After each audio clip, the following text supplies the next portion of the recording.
ఇస్సాకు మరియు రిబ్కా కథ.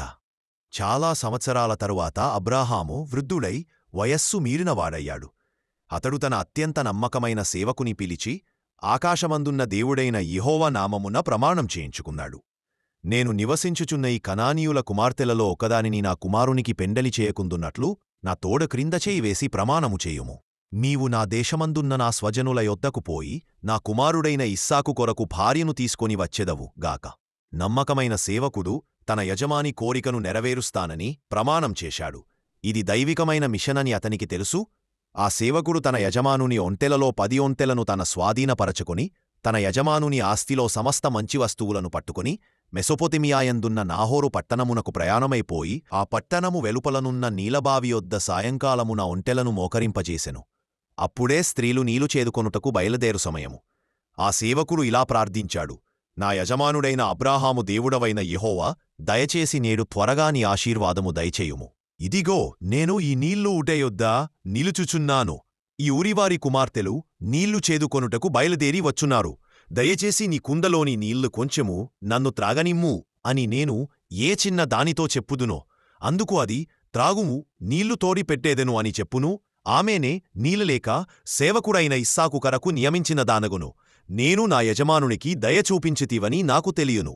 అతడు మాటలాడుట ముగించకముందే అబ్రాహాము సహోదరుడైన నాహోరు భార్యయగు మిల్కా కుమారుడైన బెతుయేలుకు పుట్టిన రిబ్కా భుజము మీద కుండ పెట్టుకుని నీళ్లు చేదుకొనుటకు వచ్చింది. ఆ చిన్నది మిక్కిలి అందమైనది కన్యక. ఆమె దిగి ఊటయొద్ద నీటిని చేదుకుని ఎక్కగా ఆ సేవకుడు ఆమెనెదురుగా పరుగెత్తి, దయచేసి నీ కుండలోని నీళ్లు కొంచెము నన్ను త్రాగనిమ్ము అని అడిగాడు.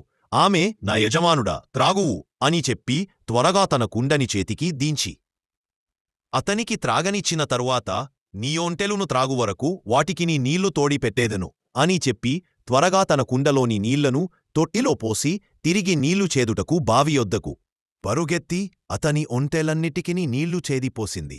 అతడు మౌనముగా యెహోవా తన ప్రయాణమును సఫలము చేసెనో లేదో తెలుసుకొనవలెనని ఆమెను తేరి చూచుచుండెను. ఒంటెలు త్రాగుట ముగించిన తరువాత ఆ మనిషి 1/2 తులము బంగారు తూకముగల ముక్కు కమ్మిని 10 తులాల బంగారు తూకముగల 2 కడియములను తీసి ఆమె చేతులకు పెట్టి, నీవు ఎవరి కుమార్తెవు?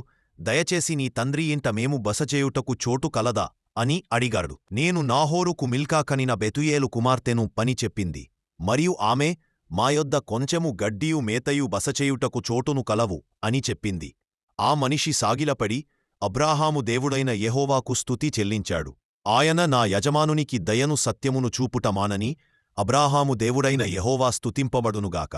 మార్గమున యెహోవా నా యజమానుని సహోదరుల ఇంటికి నన్ను నడిపించెను. రిబ్కా పరుగెత్తకుని పోయి ఈ సంగతులను తన తల్లి ఇంట తెలియజేసింది.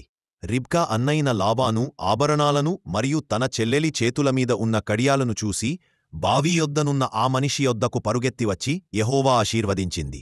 నీవు రమ్ము, నీవు వెలుపల ఎందుకు నిలుచున్నావు? నేను ఇల్లును ఒంటెల కొరకు స్థలమును సిద్ధపర్చితిని అని చెప్పాడు.